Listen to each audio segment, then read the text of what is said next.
sahabat Bina Waluya, kembali di program Health Talk Rumah Sakit Jantung Bina Waluya. Perkenalkan, nama saya Dr. Albertus yang akan menjadi moderator pada Health Talk hari ini dengan topik menuju jantung sehat. Tahukah Anda, penyakit jantung adalah penyakit yang menyumbangkan angka kematian tertinggi di dunia. Penyebabnya antara lain pola hidup yang tidak sehat dan pola makan yang tidak sehat. We are what we eat. Mungkin sahabat Bina Waluya sudah sering kali dengar quotes tersebut. Pada kesempatan kali ini kita akan sharing tentang pola makan dan pola hidup khususnya untuk mencegah penyakit jantung dan bagi penderita penyakit jantung sendiri untuk senantiasa memelihara bahkan meningkatkan kesehatannya. Telah bergabung bersama kita pada siang ini Dr. Vika Dwi Sasri, spesialis gizi klinik atau akrab disapa dengan Dr. Vika. Hai Dok, apa kabar? Halo Dokter Albertus, apa kabar? Ya Alhamdulillah dokter, baik. luar biasa ya dok. Ya, Dr. Vika menamatkan pendidikan kedokteran umum di Fakultas Kedokteran Yarsi. Kemudian beliau melanjutkan program spesialisasi ilmu gizi klinik di Universitas Indonesia. Saat ini beliau praktek di Rumah Sakit Jantung Bina Waluya dan Rumah Sakit Ridwan Moreksa. Baik, tanpa berlama-lama, saya persilakan Dr. Vika untuk menyampaikan materinya. Waktu dan tempat dipersilakan, Dok. Terima kasih. Selamat siang, eh, Bapak-bapak, Ibu-ibu yang telah hadir menyempatkan waktunya untuk berbagi bersama menuju jantung sehat. Pada siang kali ini saya akan presentasi mengenai kiat-kiat apa saja yang Bapak Ibu bisa lakukan menuju jantung sehat. Pertama-tama kita harus tahu dulu mengenai pengertian sehat. Sehat itu bisa berarti sehat fisik, sehat jiwa maupun sehat sosial. Sehat fisik di sini artinya memiliki badan yang sehat dan bugar, sehingga kita dapat melakukan aktivitas sehari-hari dengan baik, tidak ada rasa keluh kesah, baik itu lemas ataupun gejala lainnya. Lalu apa itu sehat jiwa artinya merasa senang, bahagia, mampu menyesuaikan diri dengan kehidupan sehari-hari, lalu dapat menerima kelebihan dan kekurangan diri sendiri dan teman, serta dapat melakukan kegiatan yang bermanfaat. Lalu apakah itu sehat sosial? Sehat sosial artinya mampu menjalani hubungan yang baik dengan orang lain. Next. Ya.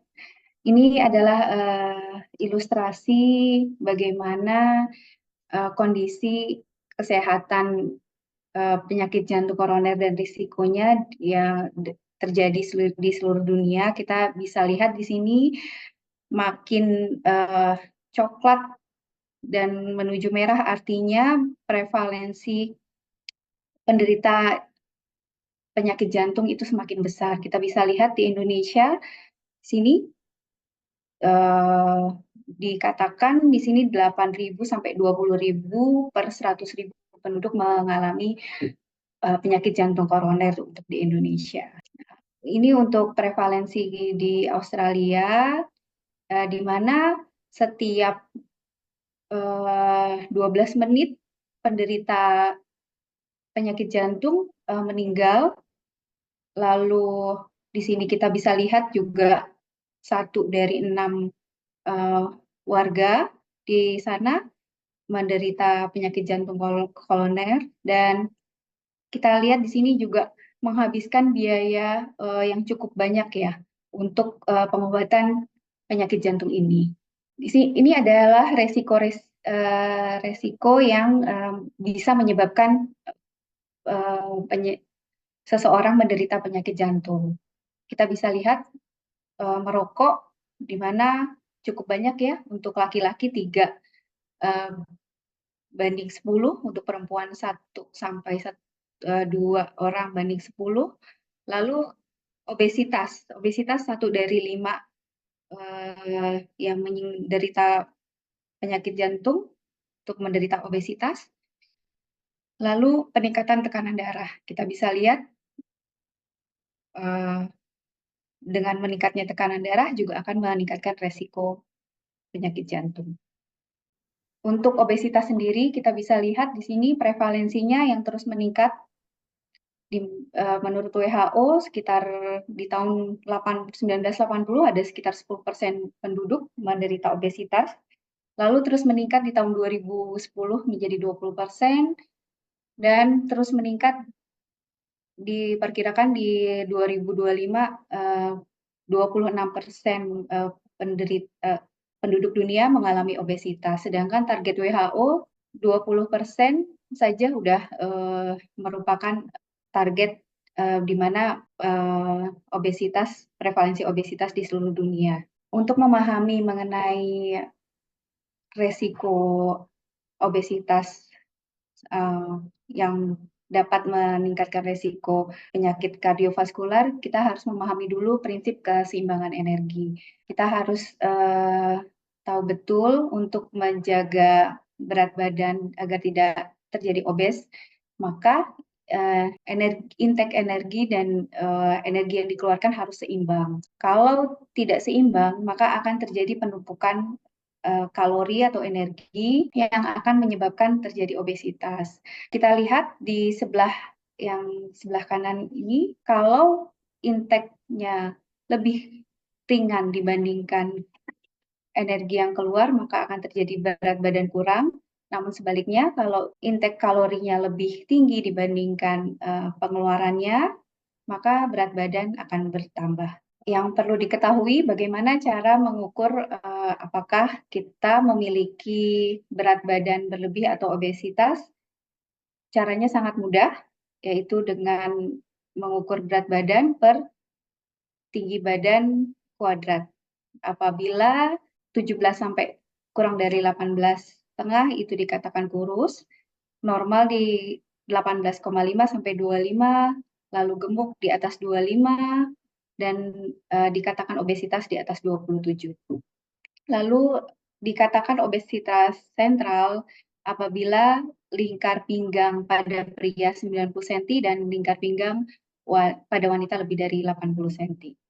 Kita bisa lihat ini prevalensi obesitas di Indonesia pada dewasa lebih dari 18 tahun. Kita akan melihat di sini grafiknya terus meningkat dan mencapai sekitar prevalensinya 21,8% di tahun 2018, dan ini akan terus meningkat. Apabila terjadi keseimbangan energi positif, maka peningkatan berat badan terjadi dan penumpukan lemak akan terjadi sehingga terjadi peningkatan risiko penyakit tidak menular, salah satunya adalah penyakit kardiovaskular. Dan ini merupakan menyumbang kematian yang cukup besar, yaitu 41 juta jiwa atau 74% tiap tahunnya menurut data WHO di tahun 2022. Ini penyebab obesitas bisa disebabkan oleh pola makan, di mana makan tinggi lemak, tinggi gula, dan garam. Lalu kurang makan sayur dan buah, jadwal makan tidak teratur, tidak sarapan sehingga menambah porsi makan siang atau malam, sering ngemil, lalu pengolahan makanan menggunakan banyak minyak, santan, dan gula. Ini adalah proses bagaimana terjadinya penyakit tidak menular atau degeneratif bisa terjadi pada obesitas. Kita bisa lihat di sini intake kalori atau overnutrisi yang berlebihan, lalu pola hidup sedentary atau tidak banyak bergerak, lalu bisa juga disebabkan genetik, maka akan terjadi perubahan di sini yang tadinya lemaknya dalam batas normal, maka akan menjadi peningkatan penumpukan lemak. Peningkatan penumpukan lemak akan menyebabkan peningkatan inflamasi. Inflamasi ini maksudnya peradangan di seluruh tubuh termasuk pada pembuluh darah, lalu meningkatkan oxidative stress, meningkatkan resistensi insulin, lalu menyebabkan disfungsi angiogenesis. Dan ini semua merupakan terkait dengan peningkatan resiko terjadinya penyakit tidak menular atau degeneratif. Ini adalah sindrom atau gejala yang diakibatkan pada orang yang kegemukan. Kita bisa lihat di sini apabila terjadi gejala-gejala 3 dari 5, yaitu kadar gula puasa lebih dari 100 mg per desiliter, lalu lingkar pinggang lebih dari 40 inci pada laki-laki, lebih dari 35 inci pada wanita, lalu ada peningkatan tekanan darah, peningkatan dari kadar trigliserid lebih dari 150 mg per desiliter, lalu kadar HDL yang lebih rendah dari 40 mg per desiliter pada laki-laki, kurang dari 50 mg per desiliter pada perempuan. Apabila pada obesitas terjadi 3 dari 5 gejala ini, maka dikatakan menderita penyakit sindroma metabolik. Nah, menurut penelitian di sini dari meta-analisis, yaitu dikumpulkan dari beberapa penelitian, didapatkan sindroma metabolik apabila sudah terjadi, maka memiliki hubungan resiko penyakit kardiovaskular 2,35 kali lipat dibandingkan orang yang tidak memiliki sindroma metabolik. Dan kematian akibat penyakit jantung ini meningkat 2,4 kali lipat dibandingkan orang yang tidak menderita sindrom metabolik. Dan di sini juga kita bisa lihat ada penyakit lainnya, kardiovaskular karena penyempitan juga meningkat sampai 2 kali lipat, mendekati 2 kali lipat, lalu kejadian stroke 2,27 kali lipat. Ini akibat dari obesitas yang paling banyak yaitu penyakit jantung koroner, lalu diikuti hipertensi, lalu diabetes mellitus, stroke, osteoartritis, kanker payudara, dan kanker rahim. Oleh karena itu, kita harus menghindari pola yang menyebabkan obesitas menuju ke pola hidup sehat. Dari gerakan masyarakat Kementerian Kesehatan Republik Indonesia sudah mencanangkan bagaimana pola hidup sehat, yaitu yang pertama makan yang beraneka ragam dari bahan makanan pokok, yaitu dari sayur-sayuran, lauk pauk, buah-buahan dengan jumlah yang cukup sesuai kebutuhan, tidak berlebihan. Lalu pilihlah makanan pokok yang tinggi serat, makanlah lauk yang bernilai gizi tinggi, yaitu seperti daging, telur, ikan, ayam, kacang-kacangan, lalu tahu, tempe, lalu makanlah sayuran yang berwarna dan beragam, makanlah buah-buahan yang beragam vitamin dan mineral yang dibutuhkan kita, lalu cukup minum paling tidak 10 gelas per hari. Ini bagaimana ilustrasi mengenai gizi seimbang. Jadi makan kita dikatakan baik apabila terdapat keseimbangan antara makanan pokok yang terdiri dari karbohidrat, lalu lauk pauk dari hewani dan nabati, sayur-sayuran dan buah-buahan. Kita bisa lihat di sini porsi untuk makanan pokok dan sayur-sayuran hampir sepertiga piring sendiri nih masing-masing. Lalu untuk lauknya 1/6 piring dan buah-buahan 1/6 piring. Lalu jangan lupa juga jaga kebersihan, cuci tangan dengan sabun sebelum makan. Lalu aktivitas fisik paling tidak setengah jam per hari dan cukup minum air putih. Ini adalah ilustrasi berapa sih dalam satu piring makanan pokok itu sebaiknya yang kita makan. Di sini kita bisa lihat nasi bisa 100 gram atau bisa 150 gram atau 2 centong nasi, lalu atau bisa diganti singkong, bisa digantikan oleh bihun maupun kentang. Ini kita juga bisa lihat untuk lauk pauk, bagaimana sih 1/6 porsi ini bisa kita lihat. Pilih salah satu potong ayam tanpa kulit, lalu 1 potong ikan sedang, 1 butir telur, ditambah dengan protein hewani, yaitu tahu maupun tempe masing-masing 2 potong sedang. Nah, ini bagaimana ilustrasi sayuran sekitar sepertiga piring, kita bisa lihat ini ada sekitar 10 sendok makan buncis atau sayur-sayuran yang bening, atau ada 6 potong terong di sini, ada 10 sendok sup ayam, atau 7 potong wortel, ataupun 2 buah labu siam. Untuk buah-buahan kita bisa lihat bagaimana ini 1/6 porsi piring, kita bisa lihat ada bisa dikatakan 1 buah apel, lalu 1 potong besar pepaya, 1 potong besar jambu biji, 1 potong buah pisang, ataupun 1 buah besar belimbing. Apa namanya, mengajak Bapak Ibu semua, kita harus tahu mengenai informasi nilai gizi yang ada di label makanan. Jadi agar Bapak Ibu semua mengerti apa sih yang kita makan, terutama yang sudah ada labelnya. Kalau yang tadi kan saya memberikan ilustrasi mengenai bagaimana diet seimbang dari bahan makanan alami. Nah, ini untuk makanan olahan, jadi Bapak Ibu harus hati-hati, harus baca betul labelnya.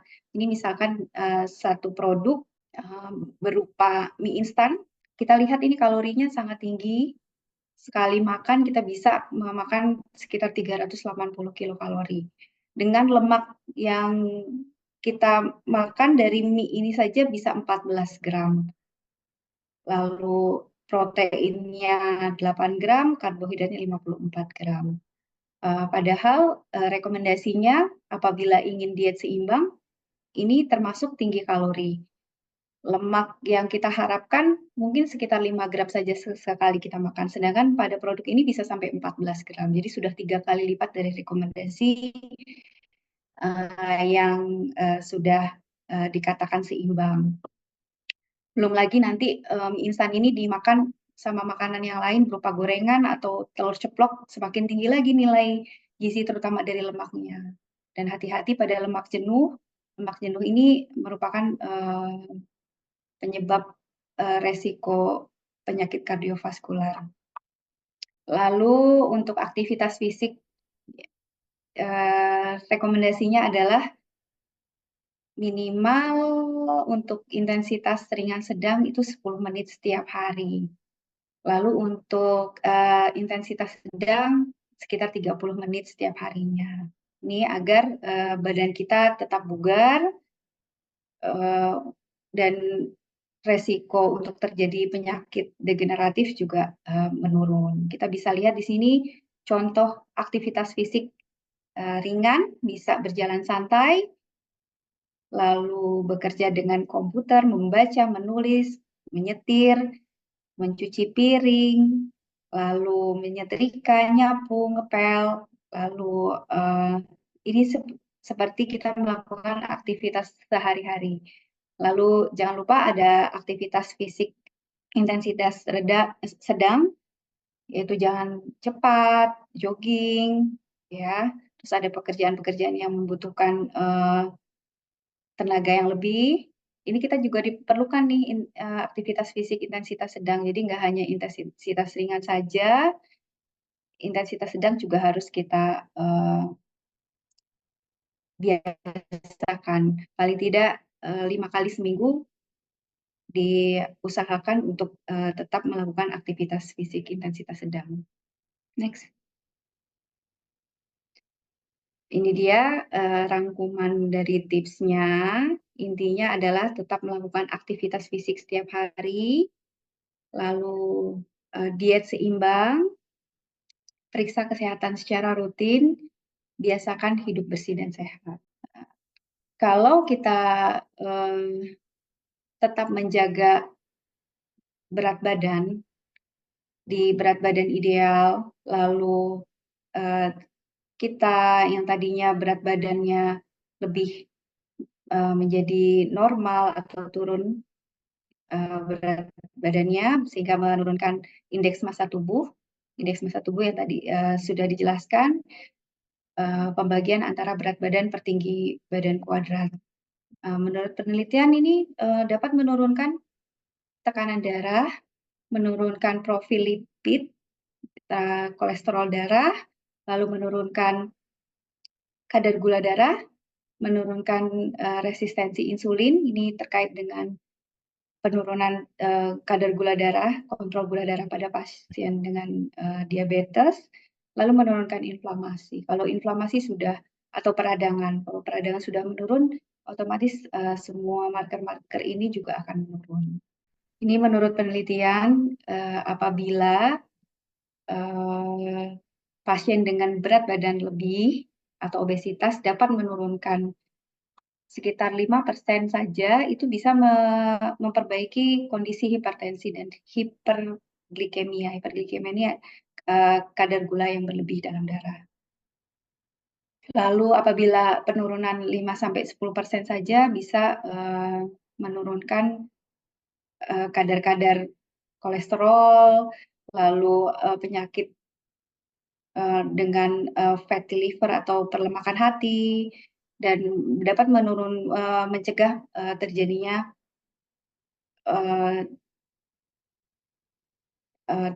DM tipe 2. Dan apabila penurunan berat badan 10-15%, maka akan menurunkan kondisi kardiovaskular dan penyakit-penyakit hati karena perlemakan hati. Dan apabila lebih dari 15%, maka akan di sini bagus sekali untuk terjadinya DM tipe 2 yang remisi. Artinya pasien tersebut tidak perlu obat untuk penurun kadar gula. Jadi dengan hanya diet seimbang dan modifikasi gaya hidup yang baik, maka pasien tersebut kemungkinan tidak perlu obat lagi. Lalu akan menurunkan mortalitas dan menurunkan dari resiko penyakit jantung, gagal jantung. Nah, ini apabila kita masih memiliki gaya hidup yang tidak dirubah menjadi gaya hidup sehat, maka akan terjadi peningkatan dari kos akibat berobat dan makan obat-obat yang banyak dengan efek sampingnya, lalu ada kematian yang prematur, lalu penurunan kualitas hidup. Namun apabila gaya hidup kita rubah menjadi gaya hidup yang sehat, maka akan menurunkan risiko penyakit degeneratif, lalu fungsi-fungsi dari fisik juga semakin meningkat, lalu akan meningkatkan kualitas hidup kita juga.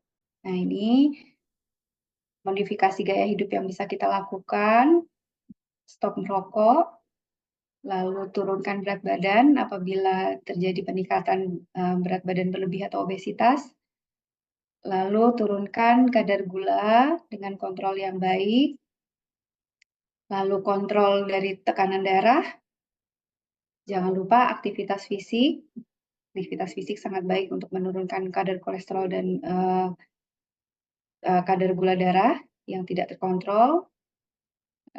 Lalu kontrol dari kadar kolesterol, bisa dari obat-obatan ataupun dari gaya hidup.